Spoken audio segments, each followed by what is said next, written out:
প্রিয় ভাইরা, আপনারা ভুলে যাবেন না, খেয়াল রাখবেন, স্মরণ রাখবেন, এই মিঠাপুকুরের বাড়িতে আমরা রক্ত দিয়েছি এবং 2015 সালের 9 মাস আমাদের প্রিয় ভাই লাবলু শাহ, যাকে তার বোনের বাড়ির থেকে নিয়ে এসে ওই গলদি পুকুরের এলাকায় পানিতে চুবিয়ে চুবিয়ে এক পর্যন্ত মাথায় গুলি হত্যা করা হয়েছে। এই লাবলু শাহর রক্ত এই জমিনে আমাদের নাকে এখনো গর্ব লেগে আছে। সুতরাং এই মাটি জামাত ইসলামের মাটি, এই মাটি শিবিরের মাটি, এই মাটিতে কেউ মাথা উঁচু করার চেষ্টা করবেন না।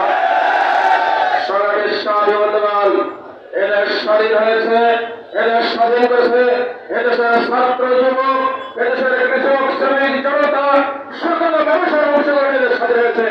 এদেশের স্বাধীনতার জন্য আওয়ামী লীগের